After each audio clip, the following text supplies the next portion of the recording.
मध्य प्रदेश के किसानों के लिए एक अच्छी खबर है। केंद्र सरकार ने गेहूं खरीदी का लक्ष्य बढ़ाया है। अब राज्य में 100 लाख मीट्रिक टन गेहूं खरीदा जाएगा। यह किसानों को बेहतर दाम दिलाने में मदद करेगा। इससे उनकी आय बढ़ेगी और कृषि अर्थव्यवस्था मजबूत होगी। किसानों का मानना है कि खरीद लक्ष्य बढ़ने से उनकी मेहनत का सही मूल्य मिलेगा और फसल बेचने में परेशानी कम होगी।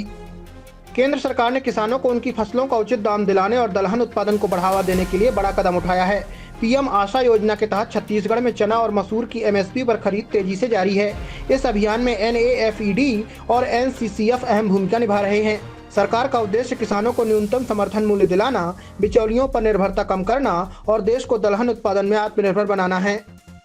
भारत में खेती अर्थव्यवस्था की रीढ़ मानी जाती है और इसी वजह से खाद का बाजार लगातार बढ़ रहा है। ऐसे में अगर आप कोई स्थिर और लंबे समय तक चलने वाला बिजनेस शुरू करना चाहते हैं तो फर्टिलाइजर डिस्ट्रीब्यूशन एक बेहतर विकल्प बन सकता है। मौजूदा समय में भारत का फर्टिलाइजर बाजार तेजी से विस्तार कर रहा है और इसमें पारंपरिक खाद के साथ साथ ऑर्गेनिक और बायो फर्टिलाइजर की मांग भी तेजी से बढ़ रही है। प्रतापगढ़ के पूर्व सैनिक उत्कृष्ट पांडे ने चंदन और हल्दी उगाकर अपनी किस्मत चमकाई है। उन्होंने अपने गांव में हर घर चंदन की शुरुआत की, जिससे सैकड़ों किसान प्रेरित हुए और आर्थिक रूप से आत्मनिर्भर बन रहे हैं। यह मॉडल अब गांवों में खुशहाली ला रहा है।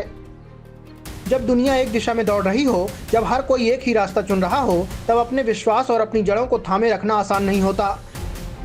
जब दुनिया एक दिशा में दौड़ रही हो, जब हर कोई एक ही रास्ता चुन रहा हो, तब अपने विश्वास और अपनी जड़ों को थामे रखना आसान नहीं होता।